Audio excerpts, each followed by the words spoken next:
여러분 안녕하세요. 오늘은 이야기와 의료윤리라는 제목인데요. 오늘은 6개의 문장을 가지고 꾸며보겠습니다.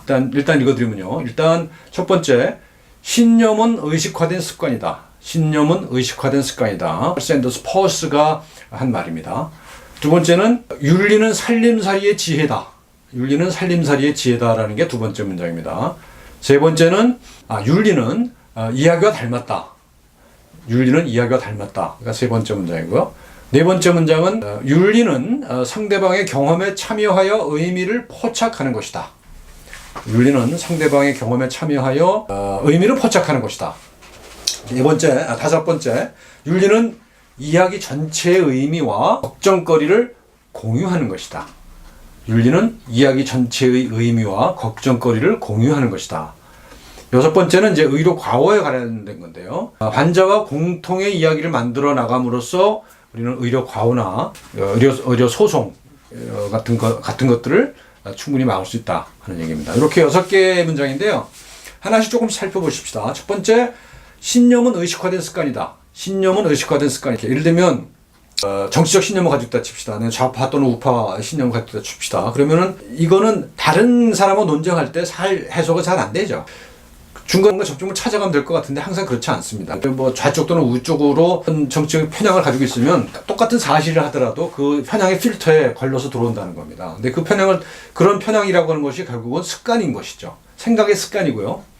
그다음에 언어의 습관이고요.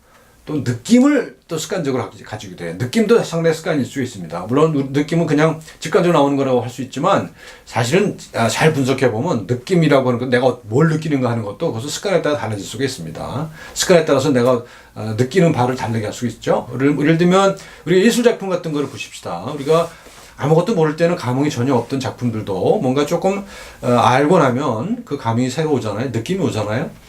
이런 겁니다. 물론 지식 없이도 느낄 수가 있습니다만 신념은 의식화된 습관이다.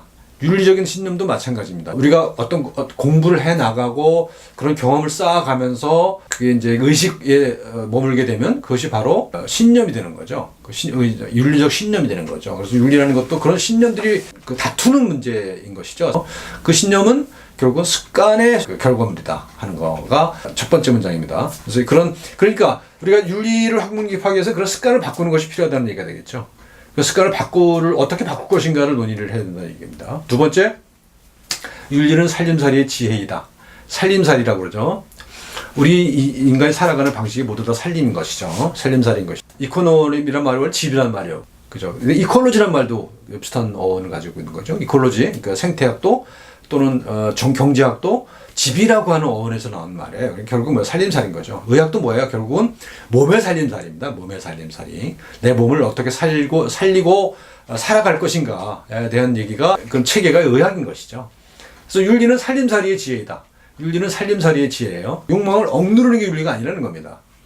이건 많은 사람들이 오해를 하고 있어요. 윤리라는 것은 욕망을 억누르는 게 윤리다라고 선입견을 가지는 사람이 많이 있어요. 그래서 윤리 선생들을 싫어하죠. 많은 사람들이 자기 욕망을 억누르려고 그러니까. 근데 그렇지 않습니다. 윤리는 욕망을 억누르는 게 아닙니다. 욕망을 잘 계도해서 좋은 방향으로 나갈 수 있도록, 그래서 그 욕망을 상당 부분 충족시켜 가면서 길을 만드는 것이 윤리인 것이죠. 그래서 윤리는 살림살이의 지혜다. 세 번째, 윤리는 이야기와 닮았다. 윤리라고 하는 것은 굴러가는 도리인 거거든요. 사람이 돌아가는 도리. 근데 사람이 굴러간다는 게 뭐예요? 결국 살아간다는 거 아니야? 두 번째 있는 살림살이잖아요. 살림살이의 이야기가 얼마나 많아요, 그죠? 살림살이를 하려면 이야기가 엄청나게 많죠. 물건을 샀는데 그게 어쩌고, 비싸고 싸고, 월급이 얼마고, 아들이 딸이 어떤 일이 있어서 거기에 지출이 들어갔고, 아주 다양한 것들이 있을 수가 있단 말이죠. 그러니까 그 속에는 이야기가 있는 거잖아요. 그죠? 이야기가 있는 거예요. 이야기와 닮았어요, 윤리는. 그래서 그 이야기도 어떤 좋은 이야기를 써나가는 게 윤리적인 것이다. 좋은 이야기를 써나가는 게 윤리적인 것이다라고 하는 얘기입니다. 그 다음 네 번째, 윤리는 상대방의 경험에 참여하여 의미를 포착하는 것이다. 나의 욕망을 충족시키고 내 욕망을 관리하는 것뿐만 아니라 상대방의, 나와 같이 사는 사람의 욕망도 생각을 해드는 거죠. 상대방의 경험에 참여해야 돼요. 상대방이 어떻게 느끼느냐, 어떻게 경험하느냐. 세어리 오브 마인드에서 상대방은 이런 마음일 거야 라고 해서 그런 추상적으로 추론하는 것이 아니라 상대방 입장이 돼버린 거죠. 그래서 상대방의 경험에 참여해서 그 의미를 포착하는 거예요. 경험의 의미. 경험의 의미를 포착하는 거죠. 예를 들어서 환자가 죽을 병에 걸렸는데 그 의사가 어떻게 해줬을 때 그 환자가 어떤 경험을 하는가. 그리고 그 의미는 뭔가. 어떤 사람이 손을 심각하게 다쳤다고 생각해 보십시다. 그런데 이 사람이 마침 피아니스트였어요. 그러면 어때요? 이 사람은 이 엄청난 의미를 가지는 거죠, 그 사람에게.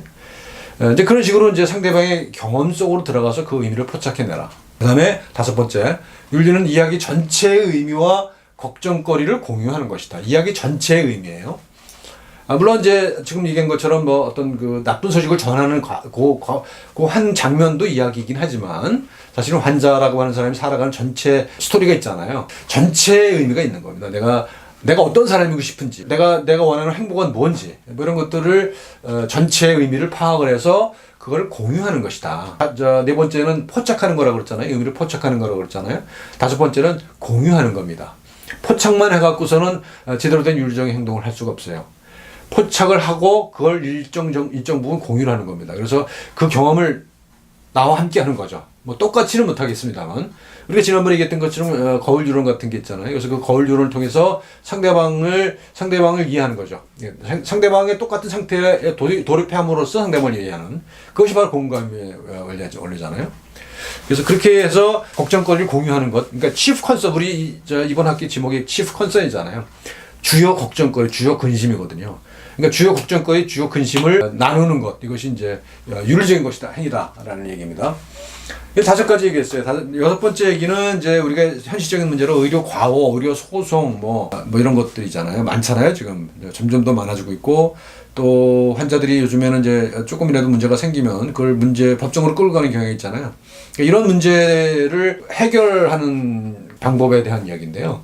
우리가 미국이란 나라가 의료 소송의 천국이죠. 그래서 사실은 그 의료 소송에 관련된 그 보험료가 어마어마하게 비싼 거죠. 미국 의사들은 특히 의료 소송에 민감합니다. 보험도 많이 들고 그러죠. 근데 우리는 거기까지는 아니지만 지금 점점점 많아지고 있어요. 근데 그게 왜 그런 의료 소송이 많아지느냐 하는 얘기입니다. 의료 소송이 많아지는 이유는 환자와 그 이야기를 공유하지 않았기 때문이다. 환자와 전혀 다른 이야기를 나는 하고 있기 때문이다. 라고 생각하면 됩니다. 지금 얘기했던 5가지, 지금까지 얘기했던 5가지만 제대로 지킨다면 의료 소송에는 휘말리지 않을 가능성이 크다는 겁니다. 쉬운 얘기는 아니에요. 쉬운 얘기는 아니지만 아무튼 그렇게 할 수 있다는 겁니다. 그래서 오늘은 그 이야기와 윤리에 관련된 이야기를 했는데요. 6가지 문장을 갖고 이야기와 윤리에 관련된 이야기를 해봤습니다. 자, 다음 시간에는 의료인의 6가지 덕에 대해서 얘기를 하겠습니다.